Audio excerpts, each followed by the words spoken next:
ये तमाम आरोप क्यों याद आते हैं? संसद में मुद्दा उठाएं, सड़क पर आंदोलन करें, ये बाहर जाते ही राहुल गांधी को ये सवाल क्यों याद आने लगते हैं? बिल्कुल आपने सही बात कही। राहुल गांधी जी को यह सवाल बाहर जाकर याद नहीं आए। 7 सितंबर से लेकर 30 जनवरी तक वो इस देश के 12 राज्यों और 2 केंद्र शासित जगहों पर चले, 4000 किलोमीटर से ज्यादा पैदल चले, लाखों करोड़ों अजनबियों से मिले, उनके आंसू पोंछे, उनके टूटे हुए सपनों और हौसलों को जोड़ने का काम किया और एक ही बात सुनाई दी कि देश एक आदमी के मन की बात सुन के तंग आ चुका है। देश कहता है हमारी बात सुनिए। महंगाई से हम त्रस्त हैं, बेरोजगारी से हम त्रस्त हैं, आर्थिक असमानता हमारी कमर तोड़ रही है, हमारे सामाजिक ताने बाने को तोड़ा जा रहा है, महिलाएं सुरक्षित नहीं, उसके बारे में कौन बात करता है? आप एक सवाल पूछ रहे हैं ना कि संसद से सड़क तक। संसद में खड़े होकर राहुल गांधी जी ने 1 घंटे से कम में मोदी जी से 3 ही सवाल पूछे थे, बड़े सिंपल थे। अडानी के साथ कितनी यात्रा करी, कितनी यात्राओं पे वो आपके साथ गए, कितनी यात्रा पर आपके बाद आए और उसके बाद कितने कॉन्ट्रैक्ट उनको मिले। क्योंकि सब देख रहे थे कि चाहे बांग्लादेश हो, श्रीलंका हो, इजराइल हो, हर जगह उनको कॉन्ट्रैक्ट मिल रहे थे। सुई टपक सन्नाटा, 2 घंटा 40 मिनट इस देश के प्रधानमंत्री कांपती हाथों से पानी पी रहे थे। सुप्रीम कोर्ट ने कमेटी बना दी है, 6 सदस्यीय कमेटी। दूध का दूध, पानी का पानी हो जाएगा अगले 2 महीने में। एक मिनट संदीप जी, एक बात और कह दूं, ये थोड़ी सी मेरे पेगासस में भी तो कोर्ट ने जांच समिति गठित करी थी। ये लोग जो पेगासस पर कूद रहे थे, पेगासस पर भी तो कोर्ट ने जांच समिति गठित करी थी। आपको तो पता है ना कि चीफ जस्टिस ऑफ इंडिया के कोर्ट में उस जांच समिति ने क्या कहा कि चुनी हुई सरकार, मोदी सरकार ने उस समिति का सहयोग नहीं किया, उनको कोऑपरेट नहीं किया, उनको डेटा और इंसाइट प्रोवाइड नहीं करी, इसलिए इनकंक्लूसिव रिपोर्ट रह गई। यह असलियत है इनकी। अगर कुछ छुपाने को नहीं था तो उस जांच समिति का सहयोग करते जो सुप्रीम कोर्ट ने गठित करी थी। और मैं लोकतंत्र का एक बड़ा पैमाना क्या होता है सुप्रिया श्रीनेत, जिसका राकेश ने अभी जिक्र किया। 1 minute please hold on. Rakesh Sinha ने कहा 3 राज्यों के विधानसभा चुनाव के नतीजों का जिक्र किया है। लोकतंत्र में एक बड़ा पैमाना चुनाव होते हैं कि जनता क्या कह रही है।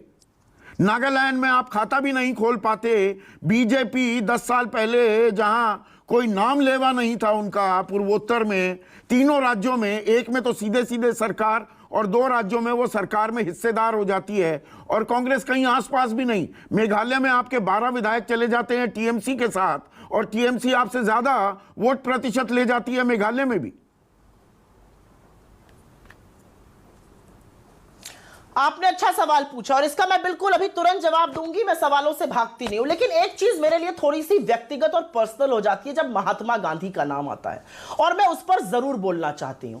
ये कह रहे हैं उनसे जो गलती हुई हमने माफ कर दिया। क्या माफी दी है आपने प्रज्ञा ठाकुर को? वो आज भी महात्मा के खिलाफ आग उगलती है। वो आज भी एक जगह गोली से दिखा रही थी कैसे महात्मा गांधी मारे गए। आपने क्या एक्शन लिया कालीचरण और यति नरसिंहानंद के खिलाफ जब वो गांधी जी को गाली देते हैं? आप तो उनको अरेस्ट करने की भी क्षमता नहीं रखते थे। वो तो भला हो छत्तीसगढ़ की सरकार का जिसने कालीचरण को जेल में डाला। हरिद्वार की धर्म संसद में गांधी को मां बहन की गालियां दी गई। क्या किया आपने? मैं ये जानना चाहती हूं आपसे। आप यहां पर उन लोगों को फॉलो करते हैं, और मैं प्रधानमंत्री और होम मिनिस्टर की बात कर रही हूं जो गांधी के पुण्यतिथि पर गोड से जिंदाबाद चलाते हैं, और जब आप विदेश जाते हैं तो आप गांधी के आगे नतमस्तक होते हैं, क्योंकि वैधता तो गांधी के देश में महात्मा से ही मिलेगी। यह आपकी असलियत है। और हां, गांधी मेरे लिए व्यक्तिगत है और मैं बोलूंगी इस बात पर। और एक लोकतंत्र का पैमाना चुनाव भी है, ये कुछ उस बात पर कर आते रहे थे हैं, उस सवाल पर। इनको पता है ना। अरे मैं बता रही हूं, आपके सवाल का जवाब दे रही हूं, 2 मिनट दीजिए। ये मुसोलिनी की बात कर रहे थे।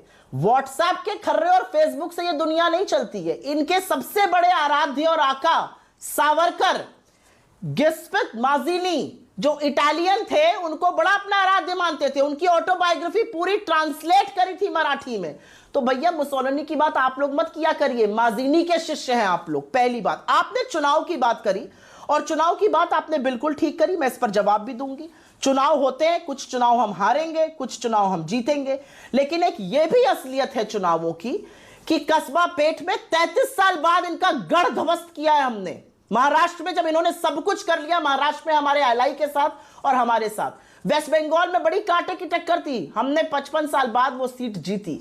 और यह भी सच है, इसी देश में हिमाचल प्रदेश का भी चुनाव हुआ था ना, दुम दबा के भागे थे भाजपा वाले वहां से। मेघालय के चुनाव की आप बात कर रहे थे, अच्छी बात कर रहे थे। मेघालय में भाजपा ने पिछली बार 47 सीट पे लड़े थे, 2 जीते थे। इस बार 60 पे लड़े और 2 जीते।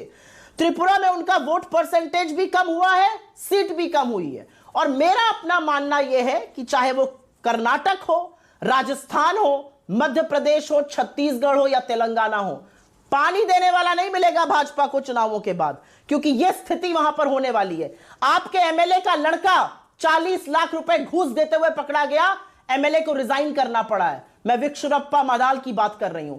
आपके ईश्वरप्पा के चलते आप ही के लोगों का, संतोष पाटिल तो आपका कार्यकर्ता था, 40% कमीशन खोरी की सरकार आप चलाते हैं। और आप हमसे सवाल पूछिएगा, अरे कर्नाटक जाकर जिस येदियुरप्पा का हाथ पकड़ के आज आप घूम रहे हैं, उनके खिलाफ ईडी का केस कब खत्म होगा?